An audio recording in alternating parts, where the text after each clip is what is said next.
Something I want to change? Yes, in the past. From the past? Yes.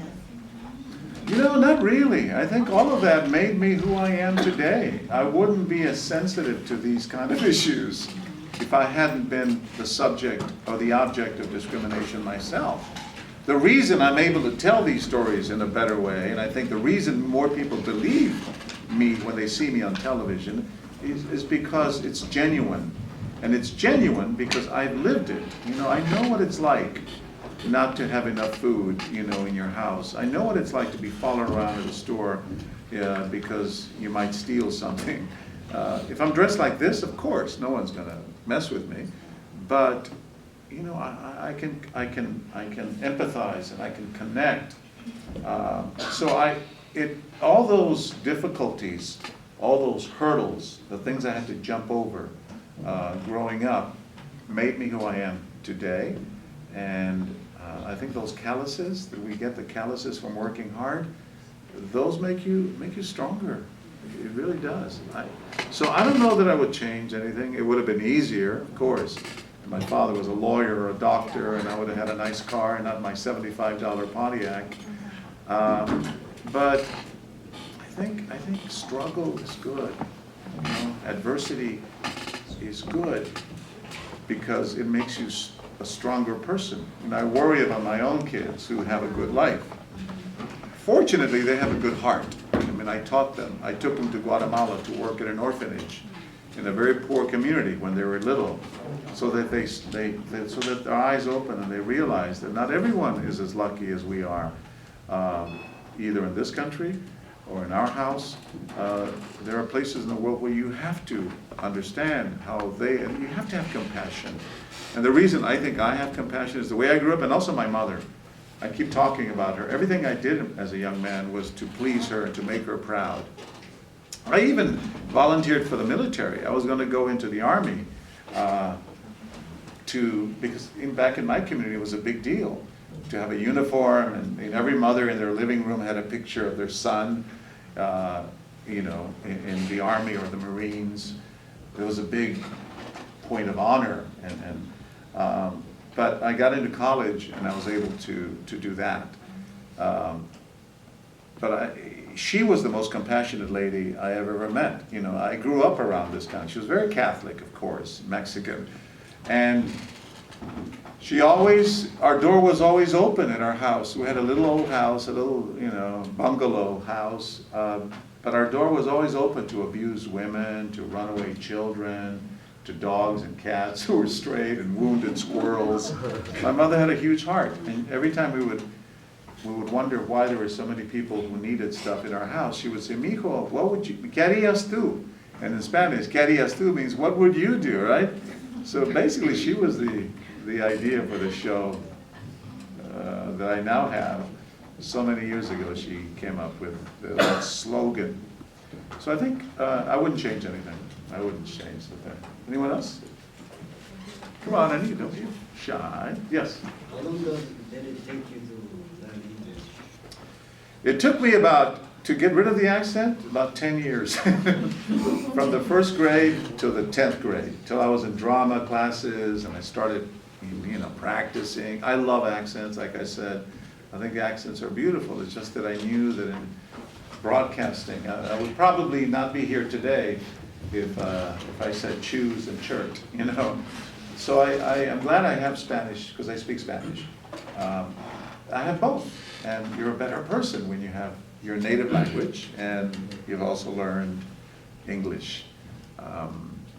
But it wasn't easy. You know, when I was in the first grade and second grade, my sister was 3 years ahead of me. Irma was my sister. And she says that they would call her into the classroom all the time. And they would say, "Irma, your little brother he refuses to speak English. He only wants to speak Spanish." And she would pull me into the hallway of the school and she goes, "Juanito, you know, ¿por qué no hablas inglés? Why aren't you learning English?" And she said, I would say, "¿Por qué no hablan ellos en español? Why don't they speak Spanish?" So it took a while. It took a while, but I learned it, and that's, you know. So when You know how sometimes when you speak in another language, right? Yeah, yeah. Different language, like your own language, sometimes like, to get back to it is so hard, like sometimes it's not fluent. No, it's not going to be fluent. Look, my Spanish is probably not as good as yours back there. I would think, you know, I've probably lost a little bit.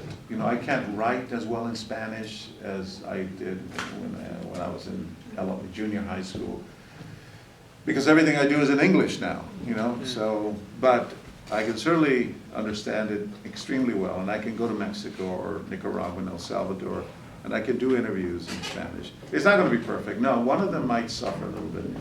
Although there are some people, I look at the people on Spanish television, on Univision, and on Telemundo, and some of those reporters are perfect in Spanish and perfect in English. I'm not that person quite yet, but that's only because everything I do now, all my stories are written in English, all my interviews are in English, and all the broadcasting that I do is in English. Question. Yeah. When you talk about Cesar Chavez as a hero of migrant workers, Yeah. and who would you consider to be today's equivalent, someone who is the voice of the oppressed and marginalized in the country, and why? Yeah, Cesar Chavez was a great hero because he organized the farm workers, you know, people like my family who were picking tomatoes in Ohio and then in California, the grapes and lettuce pickers. And back in the 60s and 70s, he staged these strikes, were asking people not to buy lettuce because they were mistreating the workers so badly. And most of the workers were Asian or Mexican. So he was a great civil rights leader, so of course Martin Luther King. In today's world, I think we don't have enough people speaking up. You know, I'm a big fan of, you know, Obama. I think his heart is in the right place. You know, Congress has just stopped him at every opportunity they had to do anything good in this country, and they've prevented him from doing more. I love Michelle Obama. I think, God, man, those people, you know, they don't have to do what they're doing, but they're doing it because that's what their heart tells them to do.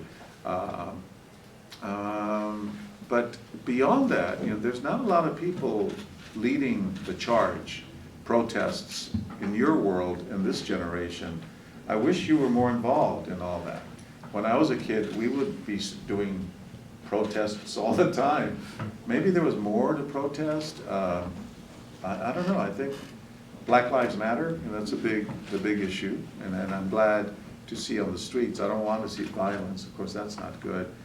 But it's important that we speak out. So anyone who raises the alarm and says, look, there's something wrong with this, we got to fix it, you know, to me is a hero. But I can't speak of, you know, Reverend Jesse Jackson was a big, I knew him in Chicago when I was a local reporter there. He was great, you know. Anyone who stands up for what's right and makes it known, to me, is a hero today. But I'd love to see more of your generation get involved. And please make sure you vote. You know, that's so important on November 8th that we cast our ballots, because our future is depending on that. Yeah.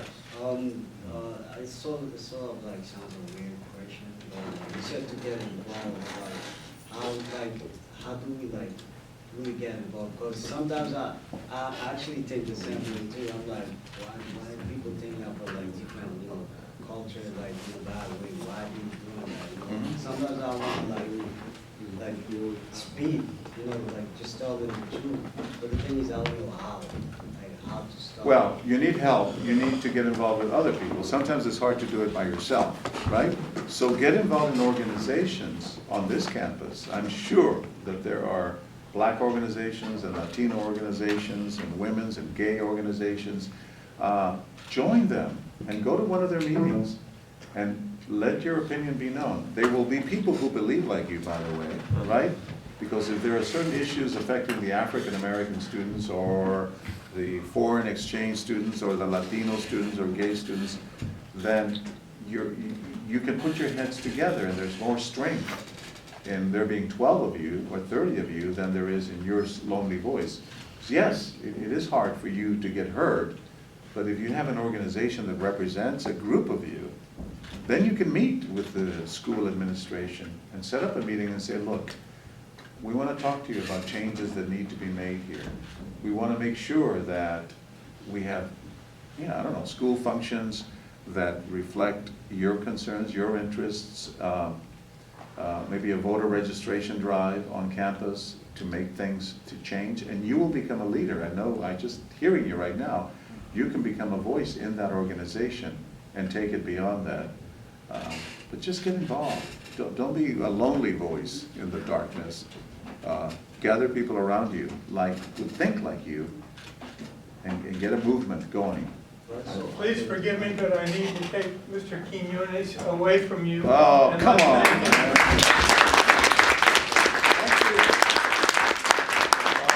you. Thank you so much. Thank you. You didn't ask a question.